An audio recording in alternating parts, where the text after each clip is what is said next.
કે રાજકારણી આવે તો આ દેશને બરબાદ કર્યો છે, દેશને ખતરામાં મૂકી દીધો હોય તો આ દેશની જે વિકૃત રાજ કે સ્થિતિ છે, કોણ છે એનું નામ મારે લેવાનું નથી. તમને ખબર છે 10 વર્ષથી જેનો પગ ક્યાંય નથી રહેવા દીધો ને આ વખતે તો હુપડા હાફ કરી નાખવાના છે, નામ નિશાન નથી રહેવા દેવાનું.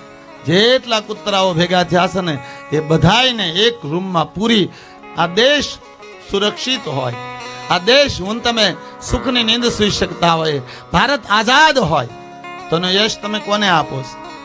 આ રાજકારણીઓને.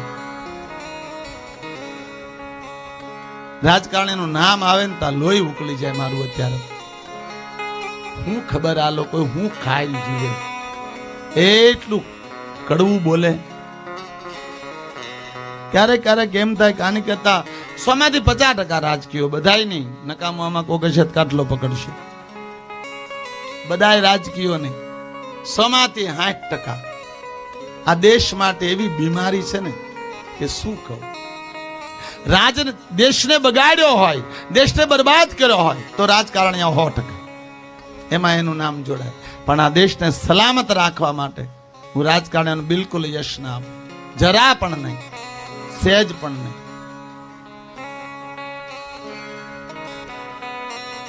આ દેશ સલામત છે, આપણે બધા સુખની નીંદ સુઈ શકે, આઝાદ છે, હરેક વ્યક્તિ સ્વતંત્ર છે. તો આ ભારત દેશની સુરક્ષાને, ભારત દેશના આઝાદીને, આપણા જીવનના રક્ષણને તમે યશ કોને આપો છો? જવાબદારી સાથે કહું છું, કાનૂન વાળાને નહીં, કાનૂનના રક્ષકોને નહીં, રાજકીયોને નહીં. આ દેશ સુરક્ષિત હોય, આપણે બધા આઝાદ હોઈએ અને પ્રગતિને પંથે હોય તો યશ આપું છું. બરાબર ધ્યાનથી સાંભળ્યા પછી વધાવજો. આ દેશ સુરક્ષિત હોય તો એનો યશ જાય આ દેશના સાધુઓને, આ દેશના સંતોને, આ દેશની સતીનારીઓને, આ દેશના દાતાઓને, આ દેશના મહાયજ્ઞોને અને આ દેશના તપસ્વી સાધુ બ્રાહ્મણોને જાય. આ દેશ આઝાદ છે એનો અર્થ આ દેશમાં સાધુઓ જીવે છે, આ દેશમાં સતીનારીઓ છે, આ દેશમાં આવા મહાયજ્ઞો થાય છે, આ દેશમાં દાતારો પોતાના પરસવાની કમાણી હજારોના ભોજનમાં વાપરી નાખે છે. એટલે ભારત દેશ આઝાદ છે. આ દેશ સલામત હોય તો યશ ઓનલી વન સાધુઓને આપું છું, દાતારોને આપું છું, સતીનારીઓને આપું છું. બાકી રાજકારણી આવે તો આ દેશને બરબાદ કર્યો છે, દેશને ખતરામાં મૂકી દીધો હોય તો આ દેશની જે વિકૃત રાજ કે સ્થિતિ છે, કોણ છે એનું નામ મારે લેવાનું નથી.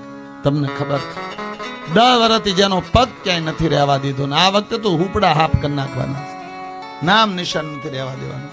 જેટલા કૂતરાઓ ભેગા થયા છે ને એ બધાયને એક રૂમમાં પૂરી અને રોટલા નાખશું, બીજું હું કરું, ખાવા દેવું પડશે. એટલા કૂતરાઓ ભેગા થયા. મને તો ક્યારેક ક્યારેક બોલતા હોય ને તો દયા આવે આની માં. અંદરો અંદર ટાંટિયા ખેંચતા તાર અંદરો અંદર બોટિયા વેચે. કેવું પવિત્ર બાલાભાઈ શિવસેના, બાલા ઠાકર, હિન્દુનું આમ હિન્દુનું ગૌરવ કહેવાય. હવે એના હલકા રાજકારણીઓ સાથે મળી શક્યા છે. દેશની પરિસ્થિતિ બહુ ખરાબ છે, થોડા જાગતા રહેજો ભલા. ટૂંકામાં અહીંયા એ વાત કહેવા માંગુ છું કે એક દેશ સલામત ક્યારે થાય? એક ઋષિ બલિદાન આપે. આ બલિદાન મારે ને તમારે દેવાનું છે, આ બલિદાન માટે મારે ને તમારે જાગવાનું છે. હિન્દુ સંસ્કૃતિને બચાવી હોય ને તો આપણે જાગવાનું છે વાલા. હરેક વ્યક્તિ જાગે આના માટે, હરેક વ્યક્તિ પ્રાર્થના કરે કે મારું રાષ્ટ્ર બહુ ઝડપથી હિન્દુ રાષ્ટ્ર ઘોષિત થાય, આ દેશને હિન્દુત્વનું ગૌરવ મળે, આ દેશનો ધર્મ સલામત રહે. આટલી પ્રાર્થના કરજો. કારણ કે મેં અનેક વાર વ્યાસપીઠે કીધું, ફરી એકવાર કહું કે મારું તો કોઈ સપનું નથી, મારી તો કોઈ આકાંક્ષા નથી. આજ તેડું આવતું હોય તો આગળ આવે, કોઈ સવાલ નથી. કાલે બોલાવા આવી જાય તો અહીં રોકાવાની કોઈ ઈચ્છા નથી.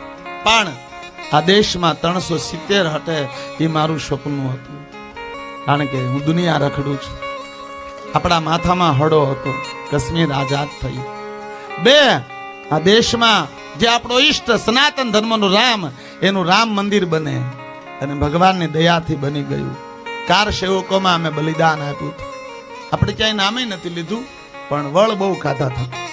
મારે ખાધો હતો. અવડું ગમતું ત્રિશુળ દીધું હતું, અહીં રાખવા બધું છોડી દીધું હવે તમે. અને ત્રીજું એક મારું સપનું છે, 224 દેશ, એમાં 124 દેશ ઓનલી વન મુસ્લિમ રાષ્ટ્ર છે. ભારતની પૂરી પૃથ્વીમાંથી એક રાષ્ટ્ર, પેલા તો નેપાળ ગણાતું, હવે તો એ ભ્રષ્ટાચારમાં આવી ગયું. એક રાષ્ટ્ર એવું નથી કે તમને ભારતમાંથી કાઢી મૂકે ને તો કોઈ હિન્દુ રાષ્ટ્ર તમને હંગરે. પૃથ્વીમાંથી એક રાષ્ટ્ર એવું નથી કે જે હિન્દુઓને હંગરે. આથી કોઈ મુસલમાનને તમે કાઢી મૂકો, દુનિયાના હજારો રાષ્ટ્રને હંગરવા તૈયાર છે. ખ્રિસ્તને કાઢી મૂકો તૈયાર છે, નેપાળીને કાઢી મૂકો તૈયાર છે, કોઈ પણ સિનીને કાઢી મૂકો તૈયાર છે. પણ ભારતમાંથી એક હિન્દુનો બહિષ્કાર કરવામાં આવે ને તો પૂરી પૃથ્વીમાંથી એક હિન્દુ રાષ્ટ્ર નથી. એટલી પ્રાર્થના છે મારા મહાદેવને કે મારો દેશ ભારત એકવાર હિન્દુ રાષ્ટ્ર ઘોષિત થાય, આ દેશને હિન્દુત્વનો ગૌરવ મળે. આ દેશમાં એકવાર ગૌરવ મળે કે હિન્દુ રાષ્ટ્ર છે, બધાને રહેવાનો અધિકાર છે, કોઈને કાઢવા નથી. પણ અમારા રોટલા ખાઈને અમારા ઉપર ગનમશીન ટાકો છો, લોહી ઉકળી જાય છે. આ દેશમાં રહીએ છે, સાધુના સંતાન છે. ભારત એકવાર હિન્દુ રાષ્ટ્ર ઘોષિત થાય, આટલી પ્રાર્થના છે મારા મહાદેવ. હરેક વ્યક્તિને કહું છું, જાગ્રત રહેજો વાલા. જેને આપસમાં સમાજને ખિસ્સા ભરવા છે એવા લોકો આ દેશમાં સત્તાધીશ ન થવા જોઈએ. દધીસીની કુરબાનીથી રાષ્ટ્ર સલામત થયું, ધર્મ સલામત થયો, દેવતાઓ ખુશ થયા, બધા બ્રહ્મા પાસે ગયા.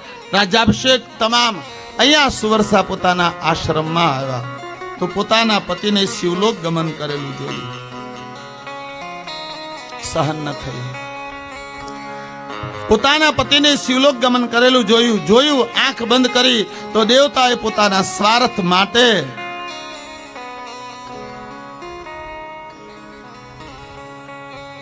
તમામ દેવતાએ પોતાના સ્વાર્થ માટે દધીશના દેહની માંગણી કરી. સુવર્ષાને ગમ્યું નહીં, રોષ આવ્યો, દેવતાઓને શ્રાપ આપ્યો. દેવતાઓ, તમે તમારા સ્વાર્થ મારે મારા પતિનો દેહ છોડાયો છે, માટે આની સજા તમારે બધાએ એકવાર ભોગવવી પડશે. જે સજા દેવતાઓને દક્ષ યજ્ઞમાં મળે છે. કથામાં બહુ વિસ્તાર છે. પ્રણામે સુવર્ષાએ નિર્ણય લીધો કે મારા પતિ ગુજરી ગયા, મારા પતિ દેવલોક ગમન થયા, હવે મને જીવવું નથી. કાષ્ટોની સીતા બનાવી, ઉપર બેસી જમણા પગાના અંગૂઠામાંથી અગ્નિ પ્રગટાયો. આકાશવાણી ના પાડી, સુવર્ષા તમે સતી ન થઈ શકો. શું કામ સતી ન થઈ શકો? પતિવ્રતા નારી છો. આકાશવાણી કીધું, વેદોની મનાઈ છે, કોઈ સ્ત્રીના દેહમાં ગર્ભ હોય તો સ્ત્રીને સતી થવાનો અધિકાર નથી. પતિની સાથે તમને પતિલોક ગમન કરવાનો અધિકાર છે, પણ આપના શરીરમાં મહાદેવનો રુદ્ર અવતાર સ્વયં ભગવાન શંકરનો અંશ આપના ગર્ભમાં પલી રહ્યો છો, જે દધસી મહારાજને વરદાનના રૂપમાં ભગવાન શંકરે આપ્યો.